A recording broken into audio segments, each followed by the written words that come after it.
Bismillahirrahmanirrahim. Assalamu alaikum. How are your students? I hope you'd be fine. Here we have last chapter of your textbook, page number 259, chapter number 12, time. We are calculating the duration of time and we are calculating in 24-hour clock. ठीक है, तो हमने इसके अंदर करना क्या है कि अगर हम कोई एक्टिविटी कर रहे हैं या क्वेश्चन के अंदर आपको कोई एक्टिविटी दिख रही है जिसके अंदर एक टास्क स्टार्ट होता है एट सर्टेन पीरियड, ठीक है, और उसके बाद वो प्रोलॉन्ग करता है टू सर्टेन टाइम, तो उसके बीच में कितना टाइम स्पैन है, कितना ड्यूरेशन है, इसको हम किस तरह से कैलकुलेट कर सकते हैं if we are dealing with a 24-hour clock.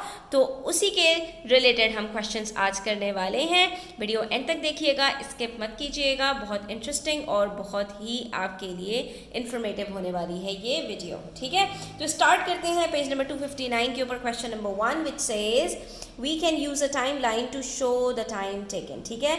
हम इस तरह के क्वेश्चंस को सॉल्व करने के लिए एक टाइम लाइन बनाते हैं। टाइम लाइन का मतलब क्या होता है?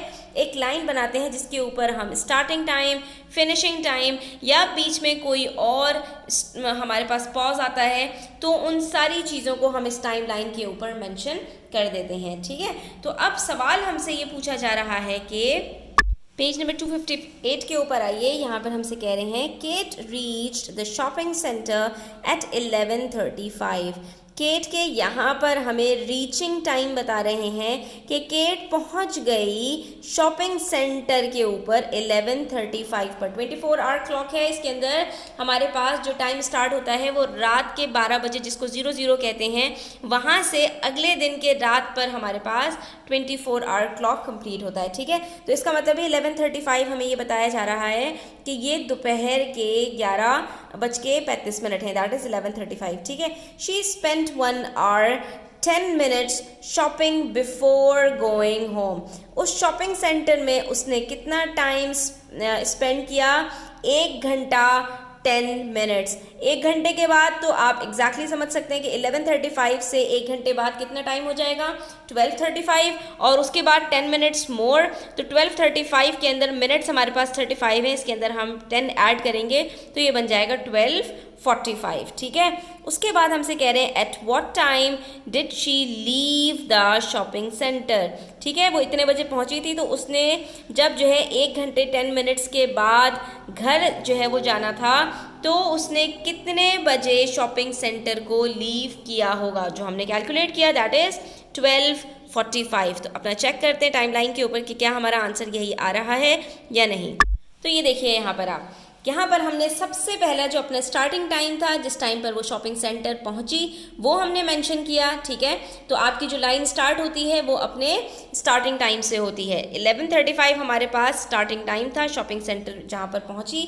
उसके बाद उसने 1 घंटा गुजारा तो 1 घंटे के बाद 12:35 हो गए, ठीक है। सिर्फ 8 चेंज हुआ ना, मिनट्स तो वही रहेंगे। 11:35 के 1 घंटे के बाद 12:35 हुए, लेकिन सिर्फ 1 घंटा नहीं रही बल्कि उसने मज़ीद 10 मिनट्स भी शॉपिंग सेंटर में गुजारे। तो 12:35 के अंदर हमने यहाँ पर जब R प्लस करेंगे तो R की जगह पर प्लस करते हैं सिर्फ, ठीक है, और जब मिनट्स के अंदर प्लस करने होते हैं तो सिर्फ मिनट्स को प्लस करते हैं। अच्छा, अनलेस हमारे पास जो मिनट्स हैं वो 60 तक ना पहुँच जाएँ। अगर यहाँ पर हमारे पास 35 के बजाय 55 होता है स्टूडेंट्स, और उसमें हम 10 ऐड करते तो हमारे पास आंसर 65 आता, ठीक है। इस चीज़ को भी यहाँ पर नोट डाउन कर लीजिए। अगर यहाँ पर आपके पास आंसर 60 से अबव आ रहा है तो आपने सिंपली क्या करना है, उस 60 को ओमिट करना है और उस 60 की जगह पर यहाँ पर 1 आवर आपने ऐड कर देना है, क्योंकि 60 मिनट्स बराबर होते हैं 1 घंटे के, और मिनट्स को हम 60 से ज़्यादा एक्सीड नहीं करते। हम कभी भी ये नहीं कहेंगे कि इट्स 12:65, 12:65 हो रहे हैं, नो, ठीक है, ये बिल्कुल गलत बात है। बल्कि जैसे ही 60 मिनट्स आपके कंप्लीट होते हैं, आपका जो आवर का घंटा है वो चेंज हो जाता है, वो आपके पास यहाँ पर नंबर एक आवर से बढ़ जाता है, ठीक है। तो 12 की जगह पर आपके पास यहाँ पर क्या आ जाएगा 13, ठीक है। और 65 के अंदर सिर्फ जो 5 मिनट्स हैं वो आप यहाँ पर लिखेंगे मिनट्स में, और बाकी आप 60 मिनट्स ख़त्म कर देंगे और उसकी जगह पर 1 घंटा बढ़ा देंगे, ठीक है। तो अभी लेकिन यहाँ पर हमारे पास 12:35 में जब हमने 10 ऐड किया तो ये बन गया हमारा 12:45। इसका मतलब ये हुआ कि she left the shopping centre eight 12:45, ठीक है। अब यहाँ पर एक दो बातों का आपने ध्यान रखना है स्टूडेंट्स, और वो ये कि 24 आवर क्लॉक के अंदर हम कोई डॉट्स नहीं लगाते, ठीक है। तो यहाँ पर आप कोई डॉट नहीं लगाएंगे जैसे कि हम 12 आवर्स में लगाते हैं। प्लस ये कि इसके अंदर AM और PM नहीं होता, ठीक है, क्योंकि AM और PM डिफ्रेंशिएट करने के लिए होता है कि सुबह का टाइम है या शाम का टाइम है, और इसके अंदर ऐसी कोई चीज़ नहीं होती क्योंकि हमारे पास हर आवर सिर्फ 1 टाइम ही आता है, ठीक है। नेक्स्ट क्वेश्चन है Mei Ling and her family took a flight from Peining to Hong Kong, ठीक है। यहाँ पर मीलिंग और उसकी फैमिली जा रही है पीनिंग से हांगकॉन्ग को। अब उसके अंदर हमें यहाँ पर बताया है कि इस एयरलाइन के अंदर जो फ्लाइट नंबर है वो क्या है, टाइम हमें बताया है कि 15 आवर्स है, पीनिंग से हांगकॉन्ग जा रहे हैं, टाइम ड्यूरेशन हमें यहाँ पर नोट डाउन कर लेना है, ठीक है। अच्छा, अब उसके बाद हमसे कह रहे हैं the flight was 3 hour 30 minutes long, ठीक है। यहाँ पर जो अच्छा ये जो टाइम है स्टूडेंट से टाइम ड्यूरेशन नहीं है, ये हमें स्टार्टिंग टाइम बताया गया है कि इस टाइम पर जो है वो जो फ्लाइट है वो फ्लाई करेगी। तो the flight was 3 hour 30 minutes long, ये टाइम स्टार्टिंग टाइम है, हमने स्टार्टिंग टाइम अपना लाइन के ऊपर लिखा। उसके बाद हमसे कहा गया कि 3 घंटे लगे हैं, तो हमने 15 के अंदर 3 आवर्स प्लस किए, ठीक है। 3 आवर्स प्लस किए तो 15 + 3 क्या होता है 18, ठीक है। ये 1800 हमारे पास टाइम हो गया। At what time did they reach Hong Kong, तो 30 मिनट्स हमने और ऐड करने हैं, मिनट्स के अंदर हमने 30 और ऐड किए, तो 1800 के अंदर हम 30 जब ऐड करेंगे तो ये क्या बन जाएगा 1830।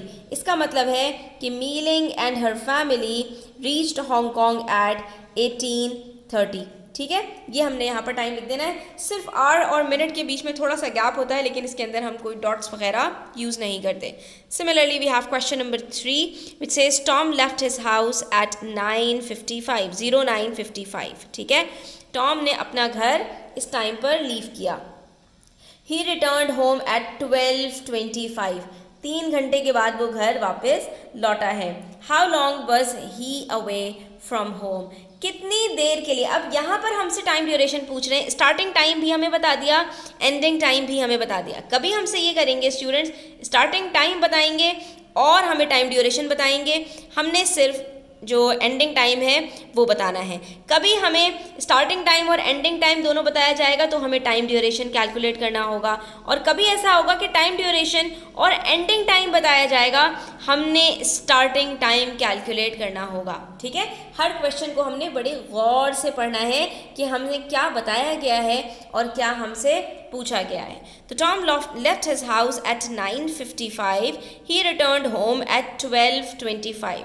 अब हमने ये देखना है कि यहाँ पर हम 9:55 से अगर 12:55 होता तो सीधा सीधा हम कहते कि 3 घंटे हुए हैं, लेकिन 3 घंटे पूरे नहीं हुए, उससे कम टाइम है। इसका मतलब है पूरे जितने घंटे हुए हैं हमने पहले उसकी बात करनी है। तो 12:25 से पहले कौन सा घंटा रहा होगा 11:55, ठीक है। जो स्टार्टिंग टाइम होता है उसके मिनट से आपने मैच करके आवर्स को चेंज करना होता है, ठीक है। इस चीज़ का ध्यान रखिएगा कि यहाँ पर अगर 9:55 है तो यहाँ पर भी हम 55 रखकर उस आर तक जाएंगे जितने आर को इसने क्रॉस किया है। 12:55 को क्रॉस नहीं किया, इसलिए यहाँ जब आर चेंज करेंगे तो 12:55 हम नहीं लेंगे, बल्कि उससे पहले वाला जो घंटा है 11 उसको हम यहाँ पर लेंगे 11:55। तो 9:55 से 11:55 की अगर बात की जाए तो ये कितनी देर होती है स्टूडेंट्स, ये सीधे सीधे 2 घंटे बनते हैं। उसके बाद 11:55 के अंदर अगर मैं सिर्फ 5 मिनट ऐड करूं तो मेरे पास बन जाता है नेक्स्ट आर, दैट इज 12:00, ठीक है। यानी 5 मिनट के बाद 12 बज गए होंगे, और 12 बजने के बाद कितनी देर के बाद वो घर लौटा है 12:25, यानी यहाँ पर मेरे पास 25 मिनट्स हैं और यहाँ पर 5 मिनट हैं। 25 + 5 बन जाते हैं 30 मिनट्स। इसका मतलब ये हुआ कि वो कितनी देर घर से बाहर रहा है 2 hours and 30 minutes। अगर आप इस टाइमलाइन को यूज़ करेंगे तो आपके आंसर में कभी भी गलती नहीं होगी, ठीक है स्टूडेंट्स। इस चीज़ का आपने ध्यान रखना है। तो हम यहाँ कहेंगे कि he was away from home for 2 hours and 30 minutes। ठीक है, कितना सिंपल था स्टूडेंट्स, इसके अंदर कोई भी लंबी चौड़ी आपके पास यहाँ पर एक्सप्लेनेशंस वगैरह नहीं थी। हाँ, इस क्वेश्चन को करने का एक और तरीका है, अगर आपको ये समझ में नहीं आ रहा कि कितने मिनट्स बन रहे हैं, तो आपने जो एंडिंग टाइम है ना वो आपने लिखना है, दैट इज़ 12:25। ठीक है, और उससे पहले आपने जो आपके पास मिनट्स आए हैं वो आप लिख दीजिए 11:55। अब अगर आप 25 में से 55 माइनस करने की कोशिश करेंगे तो ये कभी भी माइनस नहीं होगा। वजह उसकी क्या है? उसकी वजह ये है कि यहाँ पर आपके पास जो 25 मिनट्स है वो 55 से कम है। तो फिर हम क्या करें, हम चेक करेंगे कि क्या जो आवर का घंटा है उसके अंदर हमारे पास डिफरेंस कितना है, उसके अंदर 1 घंटे का डिफरेंस है। तो यहाँ से हम 1 जो हमारे पास आवर है वो कैरी लेंगे, लेकिन ये यहाँ पर 1 आपके पास जो है कैरी नहीं आएगा, बल्कि ये 1 आवर बराबर होता है 60 मिनट्स के। तो ये आपके पास यहाँ पर बन जाएगा 60। ठीक है, तो अब यहाँ पर हमारे पास आवर्स कितने हो गए, 60 + 25 85। 85 में से आपने माइनस करना है 55 को, तो 85 - 55 कितना होगा, 5 - 5 0 और 8 - 5 3 होता है, तो ये बन जाएगा 30।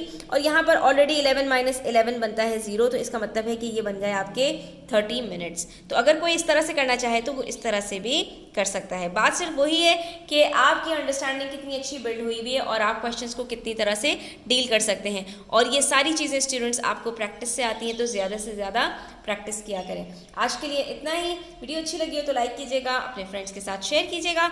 इंशाल्लाह इस तरह की मज़ीद वीडियोज़ आपके लिए लेकर आती रहूँगी, तो चैनल सब्सक्राइब कर लीजिएगा। अपना ख्याल रखिएगा। अल्लाह हाफ़िज़।